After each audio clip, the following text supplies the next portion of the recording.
সূর্যগ্রহণ এবং চন্দ্রগ্রহণকে ঘিরে আমাদের সমাজে নানান কুসংস্কারাচ্ছন্ন বিশ্বাস এবং ভুল ধারণা বিরাজমান আছে।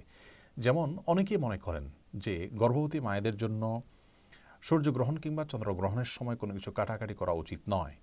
তরকারি, মাছ কিংবা মাংস, ফলমূল ইত্যাদি কাটা উচিত নয়। এগুলো যদি কাটেন তাহলে সেক্ষেত্রে গর্ভস্থ সন্তানের ক্ষতি হয়।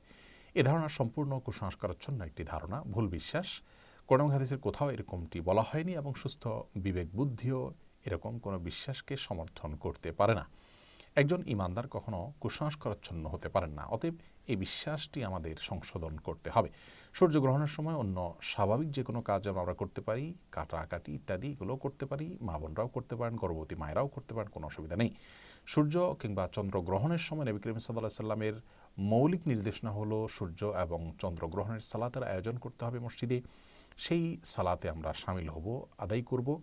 আর এছাড়া নবী রাসূলুল্লাহ সাল্লাল্লাহু আলাইহি ওয়াসাল্লাম যে নির্দেশনা বুখারী মুসলিম হাদিসে আমরা পাই তা হলো এই সময় দান করা, সাদকা করার কথা বলা হয়েছে, দোয়া করার কথা বলা হয়েছে, তাকবীর দেওয়া, আল্লাহু আকবার বলতে থাকা বা আল্লাহু আকবার ধ্বনি দেওয়া, আল্লাহু আকবার বলে ওঠা, এই নির্দেশনা নবী সাল্লাল্লাহু আলাইহি ওয়াসাল্লাম দিয়েছেন। তাহলে আল্লাহু আকবার দিবেন মায়েরা, তা সাদকা করবেন, আল্লাহর কাছে দোয়া করবেন।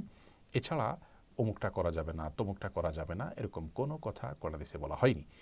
মূলত জাহেলি যুগের মানুষরা মনে করত যে বড় কোনো ব্যক্তি, মহান কোনো ব্যক্তি, উল্লেখযোগ্য কোনো ব্যক্তির মৃত্যু কিংবা বড় কোনো অঘটন ঘটলে তার প্রেক্ষিতে সূর্য কিংবা চন্দ্রগ্রহণ হয়ে থাকে। নবী সাল্লাল্লাহু আলাইহি ওয়াসাল্লাম তাদের সে কুসংস্কারাচ্ছন্ন বিশ্বাসকে সংশোধন করেছিলেন।